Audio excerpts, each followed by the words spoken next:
Markelle Fultz est une énigme. Numéro 1 de la draft il y a 2 ans. Un peu plus d'un an maintenant, 1 an et demi maintenant. 2017. 1 an et demi, 2017, c'était un numéro 1 de la draft tout à fait mérité au vu de ce qu'on avait vu à la fac. Son année à Washington avait été magnifique, mais petit à petit on s'est rendu compte qu'il avait été blessé. Et son histoire commence un peu, Erwan, tu sais, quand Boston fait un workout avec lui et qu'il voit qu'il est un peu chelou ce gars-là, alors il était déjà un peu blessé, mais ils avaient décidé de lâcher leur premier choix de draft contre le troisième, qui deviendra Jason Tatum. Aujourd'hui, difficile de dire que c'est un mauvais choix, on est d'accord? Non, c'est encore une fois, Danny Ainge, il a mis une bonne barbe à tout le monde. C'est clair.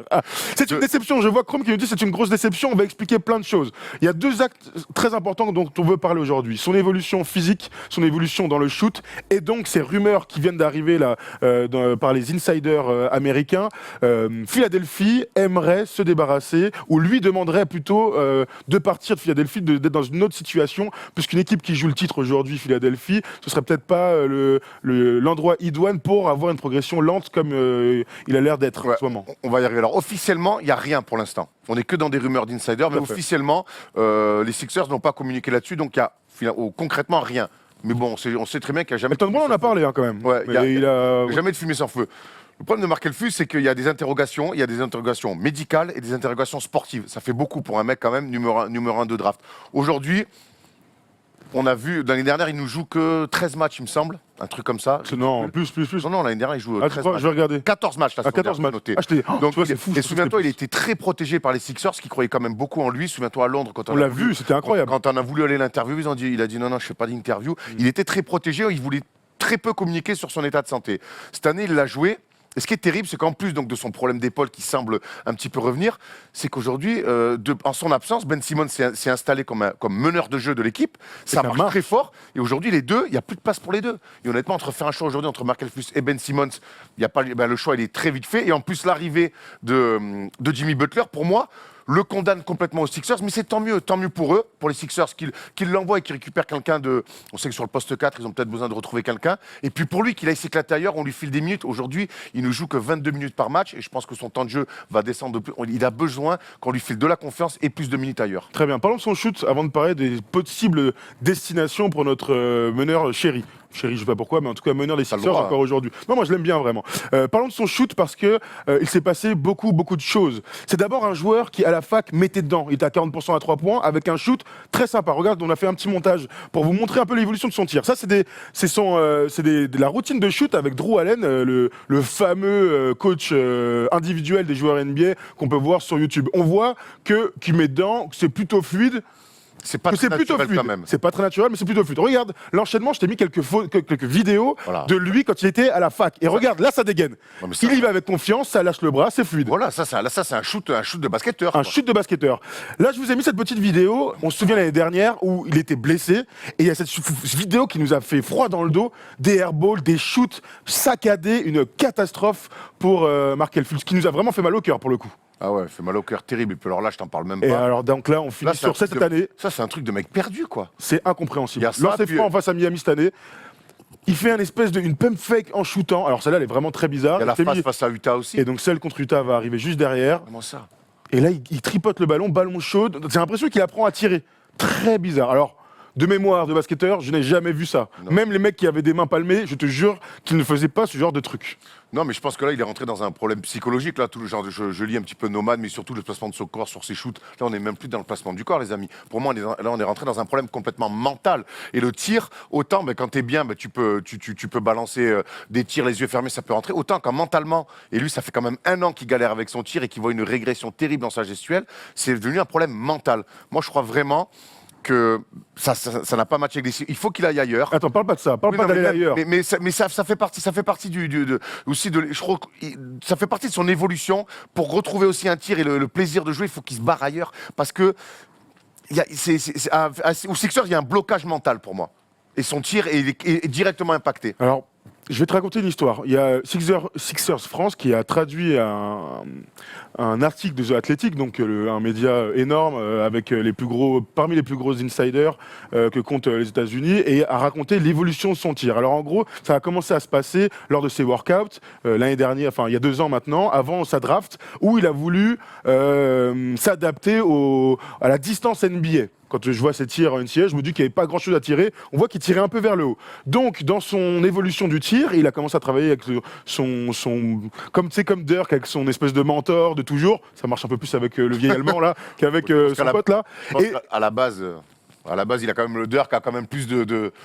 Moi, je dis c'est un gars adroit avec son tir de base. Alors oui, Dirk en même temps il est un des tout meilleurs. Oui. Et il y en a un qui est un peu casse-gueule. Son tir a évolué de ça vers le haut à ça vers l'avant. On voit dans son tir que ça a changé. Derrière, sentant qu'il avait des problèmes d'épaule, il a été blessé. D'ailleurs, c'est pour ça qu'il joue avec un t-shirt. Il s'entraîne avec Drew Allen, qui a aussi essayé de changer, modifier sa gestuelle. Mais du coup, ça a fait un gros blocage médical. Enfin, en tout cas, il a mal quand il tire. On sent que quand il fait ça, il a mal. Et donc, on arrive dans une situation aujourd'hui où lui-même ne se retrouve pas finalement avec ce tir. Quand je vois tout ça, je me dis, en fait, tu n'avais pas touché à ta gestuelle. On pense à Tony Parker qui a changé sa gestuelle, mais au bout de 4-5 ans en NBA, disant que je ne peux pas tirer de loin, faut que je change. Lui, il mettait dedans. Mais pourquoi changer? Moi, je sais pas, mais tu sais qu'aujourd'hui, et LeBron James est sorti un petit peu, bon, lui qui a aussi des gros problèmes au lancer franc, mais tu sais, LeBron James avait fait un tweet en disant attention au coach un peu charlatan. Ouais. Est-ce que finalement, avec qui travaille ce mec? Qui lui dit de faire ça? Qui lui dit de faire ça? Avec qui il bosse? Moi, c'est une bonne question qu'on pourrait se poser. Oui, bien sûr. Il n'y a malheureusement pas de réponse, et si vous en avez dans le chat et que vous avez 2-3 infos, n'hésitez pas, mais avec qui il bosse? Avec qui le conseille? Parce que j'ai quand même l'impression qu'on part d'un mec qui était à la fac avec un tir tout à fait correct, on le revoit plus encore dans les 40% à 3 points. 41% à 3 points, il passe à 28% à la fac. Je veux bien que la distance, il y a un mètre de plus, mais ça n'explique pas tout. Non. Et puis surtout une gestuelle dramatique. Et quand on le voit au lancer franc tenter des trucs comme ça, je me dis, mais qui lui dit de faire ça? C'est pas un truc qu'il fait tout seul. Hein. Non, mais ça c'est vrai. Alors, a priori, c'est parce qu'il veut avoir un peu moins mal. Tu sais, quand t'as mal, des fois, tu te tords un peu. Quand t'as mal à ton yep, mon frère, des fois, tu vois, t'es bancal. Pas de quoi tu non, mais quand t'as des grosses entorses. Et c'est un peu cette histoire-là. Moi, j'ai surtout l'impression que tu parlais de confiance. C'est une conséquence de sa blessure à la base. On peut parler des Sixers, mais c'est lui qui est blessé au début de sa carrière. C'est pas les Sixers qui le blessent. Lui, il se blesse. Lui, il a mal à l'épaule. Ils l'ont protégé. Alors, aujourd'hui, on arrive dans une impasse, donc il faudrait qu'il parte. Et là, on va se rejoindre. Mais c'est vraiment sa blessure. Et j'ai du mal à expliquer qu'un joueur NBA de ce niveau-là, parce que c'est d'abord un joueur hyper spectaculaire, très athlétique. Capable dans les triples-doubles. À la fac, il fait les triples-doubles, c'est plutôt rare, il en a fait. C'est lui d'ailleurs c'est le plus jeune joueur NBA à faire un triple-double. Il a battu Lonzo Ball l'année dernière, qui avait battu LeBron 10 ans plus tard, 15 ans plus tard même. Donc c'est un joueur hyper spectaculaire, avec un vrai niveau. Mais il y a cette blessure et donc ce problème mental qui en découle et c'est triste à voir. On n'a jamais vu ça honnêtement. J'ai aucun souvenir de. Anthony Bennett, mais c'était une raison de niveau intrinsèque. Voilà, Anthony Bennett en fait n'avait pas le niveau, c'était une draft faible et Cleveland s'est fait un sorte de kiff, on ne sait pas pourquoi. Là quand même lui c'était normal, il y avait pas de, c'est dans une draft en plus plutôt assez élevée. C'était le numéro 1, il y avait pas, il y avait rien à dire. Il y avait rien à dire. Non, moi, je n'ai pas vraiment d'explication. Il faut qu'il aille voir. J'imagine qu'en plus, il a quand même accès à des vrais spécialistes. Et... oui, je pense aussi. Ouais. Donc, faut qu'il arrive à soigner parce que c'est quand même un athlète. On l'a vu quand même en NBA, mettre 2-3 tomards bien sentis. Mais pas que, c'est un bon joueur de basket. C'est un bon joueur qui sent les coups. Après, je crois qu'aujourd'hui, il a plus sa place à Philadelphie et Philadelphie n'a plus besoin de lui. Très bien, allons sur Philadelphie parce que je vois dans les commentaires, Fools et Drew Allen se sont embrouillés en plus. Nomad, tu as tout à fait raison. Ils ne se parlent plus. C'est magnifique comme histoire. J'imagine qu'il dit que c'est de sa faute s'il a mal à l'épaule. Bref, c'est le serpent qui se mord la queue. Dans les commentaires, on voit aussi quelques numéros 1 de draft qui n'ont jamais percé. Donc Anthony Bennett, Kwame Brown, on pourrait parler de Laio Candy, mais qui ont eu des carrières de ce côté-là. Je vois aussi Sean Marion. Sean Marion, il avait un shoot dégueu, mais il mettait dedans à 0 degré. Hein. Pas que, même d'ailleurs. C'est un mec qui avait un tir spécial, mais un tir qu'il maîtrisait, sur lequel il était à l'aise. Là, notre ami. Il valait mieux que ce soit tout seul. Hein. Valait mieux que ce soit tout seul. Mais il mettait dedans. Mais il était à l'aise sur son tir quand il le prenait. Complètement. Voilà, c'est ça le plus important. Donc aujourd'hui, on est dans une situation... Kevin Martin était un mec avec un tir très bizarre, mais qui était à l'aise sur son tir. Mais qui finissait bien son tir. Alors que Sean Marion, ça reste quand même une énigme qu'il ait mis dedans à ce point-là. Chers amis, donc, il est aujourd'hui à Philadelphie. On l'a dit, Ben Simmons est le meilleur titulaire et la star avec Joel Embiid. Jimmy Butler est arrivé donc, dans un profil de slasher. Il n'a plus sa place aujourd'hui à Philadelphie. Donc d'après toi, qu'est-ce qui va se passer ? Faut qu'il parte. Aujourd'hui, Philadelphie est une équipe qui joue le titre. Avec l'arrivée clairement de Jimmy Butler, c'est une équipe qui joue le titre. Et je crois que Philadelphie n'a plus le temps. Ils l'ont cru pendant un an, peut-être un peu plus d'un an, même avec le début de saison. Mais aujourd'hui, c'est une équipe qui joue le titre et qui n'a plus le temps peut-être à accorder sur le terrain, en tout cas à Markelle Fultz. Surtout que on a vu que Markelle Fultz n'arrivait pas à jouer avec Ben Simmons. Finalement, on est dans le spacing, on perdait beaucoup de choses. Markelle Fultz, compliqué de jouer de deuxième arrière quand tu as un tir aussi cata. Et puis je crois qu'aujourd'hui, il a besoin d'être dans une équipe qui a peut-être un petit peu moins d'ambition, un petit peu plus de temps à lui accorder et lui filer des minutes et des responsabilités. Il faut qu'il parte absolument. Moi, j'ai envie de le voir. Je reste persuadé que c'est un mec avec un énorme potentiel. Mais Philadelphie ne pourra plus est devenue une équipe qui joue le titre. C'est plus une équipe pour lui. Donc du coup, il va partir. Je vois les commentaires de Elton Brand qui fait la spéciale, hein, évidemment. Quand tu dis ça, en général, ça va se barrer. Regarde, je continue de penser que c'est le meilleur endroit pour lui, pour se développer, car on l'aime et on prend soin de lui. Il est avec nous, fait partie du projet. Et s'il part, je ne sais pas à quoi ça va ressembler. Pour qu'il progresse, c'est sûrement le meilleur endroit possible. Alors moi, quand je dis ça, je comprends, je conforte mon entraîneur et 2 semaines plus tard, il est évacué. Hein, on la connaît, celle-là. Donc, où est-ce qu'il pourrait aller ? Ah pardon, il y a Walsh qui a dit ça aussi. Les agents de Markel Fultz, donc les Wayman Brothers, sont déjà des chanteurs mon pote, ont dit je n'ai donné aucune indication. Chanteur de soul en noir et blanc avec petit costard, cravate fine. De souvent tellement comme ça avec des gars derrière là. Je n'ai donné aucune indication à Elton Brand ou à d'autres. Markel préférera, je crois, non, ou à d'autres que Markel préférerait être tradé, pardon. Ma priorité, c'est qu'il se soigne. Fin de l'histoire. Ça, c'est bien normal. Maintenant, on sent qu'il va se barrer. Alors, où est-ce qu'il pourrait partir? Où est-ce que tu aimerais qu'il soit? Alors, moi, hier, j'ai un peu en potassant un petit peu ça devant tes superbes Lakers et leur défense. J'ai fait quelques équipes. Et puis, il y avait une équipe qu'on a vue hier soir, même s'il a été bon.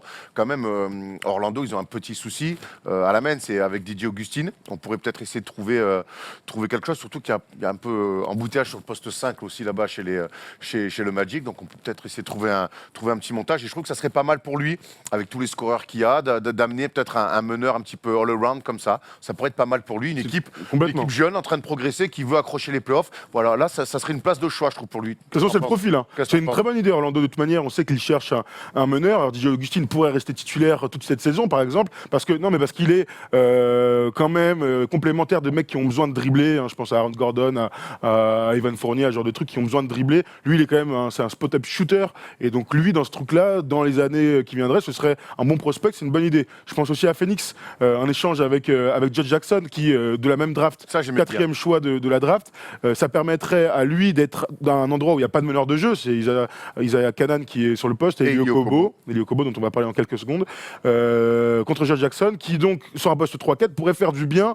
Même s'il y a ce même genre de profil, on va dire, que Jimmy Butler, Wilson Chandler et tout ça, mais n'empêche, ça emmènerait des gens sur le banc pour envoyer un peu de corps. Donc ouais, c'est une bonne idée, Phoenix. J'aime bien l'idée de Phoenix aussi. Et puis, alors je suis allé un peu creuser quand même pour voir, alors peut-être certains ne seront pas d'accord, je pensais à Chicago, équipe jeune, et ils ont Chris Dunn qui est pas mal pété quand même. Ouais. Il a du mal à confirmer. J'ai l'impression quand même que c'est un petit peu comme dans le potentiellement parlant, c'est un petit peu plus fort quand même notre ami Markel Fultz que Chris Dunn. Ils ont Chris Dunn et Cameron Payne, ils ont le petit Italien avec un nom imprononçable aussi qui est là. Je pense que pareil, Chicago, ça serait pas mal autour de Zach LaVine avec des Jabari Parker. Ouais, pourquoi pas tenter un coup comme ça, un petit coup sur le marché des transferts comme ça pour Chicago. Et puis, il y a une équipe dont on cible tout le temps le problème à la main depuis pas mal de temps, qui marche pas mal avec André Drummond et Blake Griffin. Pourquoi pas l'envoyer à Détroit et évacuer enfin Reggie Jackson? Même si sur les contrats ça ne matche pas du tout, il faudrait monter un vrai trade. Après ils ont des Luke Kennard parce qu'il leur manque de shooter un petit peu à Philadelphie. On peut envoyer des Luke Kennard, on peut envoyer des il y a des trucs comme ça. Il y a des trucs comme ça. J'ai vu aussi il y a cette John Lewis sur un poste 4, il est toujours là-bas? Non. Oui toujours, mais il est pété. John Lewis, je l'envoie en poste 4 pour donner 10 minutes, ça peut être pas mal. Hein. Il y a évidemment cette petite rumeur qui est sortie hier d'un petit média américain, donc à prendre avec des pincettes, mais qui pourrait il y aurait des tractations à Cleveland. Donc il y aurait ce truc avec Kyle Korver et tout ça. Et ils ont pris Sexton aussi. Alors ça ferait 2 meneurs de jeu qui ont besoin de s'éclater. Alors pourquoi pas ensemble, mais c'est clairement du basket fiction. Quelques commentaires, les amis. Est-ce que OKC est déjà passé? Oui, mon ami, c'était un quart d'heure, mais tu peux le retrouver ce soir sur YouTube. Le problème pour Fultz, c'est de trouver une équipe où il peut pénétrer et créer des espaces pour les autres. Je suis sûr que dans ce cas, il serait beaucoup plus créatif et productif. Nomad, c'est exactement l'idée qu'on a tous en tête. Il lui faut de l'espace, des mecs qui peuvent shooter et avoir la balle en main pour s'éclater. Mais en tout cas, pour l'instant, c'est pas un bust. Mais il s'y dirige et on espère quand même qu'il va se relever. Pour finir, Erwan. Il faut qu'il parte. Moi, à Philadelphie, c'est clairement bouché pour lui. Aujourd'hui, je te dis, moi, je pense que j'aime vraiment bien l'idée d'Orlando. Très bien. Vraiment bien l'idée d'Orlando. Des jeunes qui ont envie de retrouver les playoffs, qui se construisent petit à petit. Un nouveau coach qui est arrivé, Steve Clifford, qui a mis les choses en place.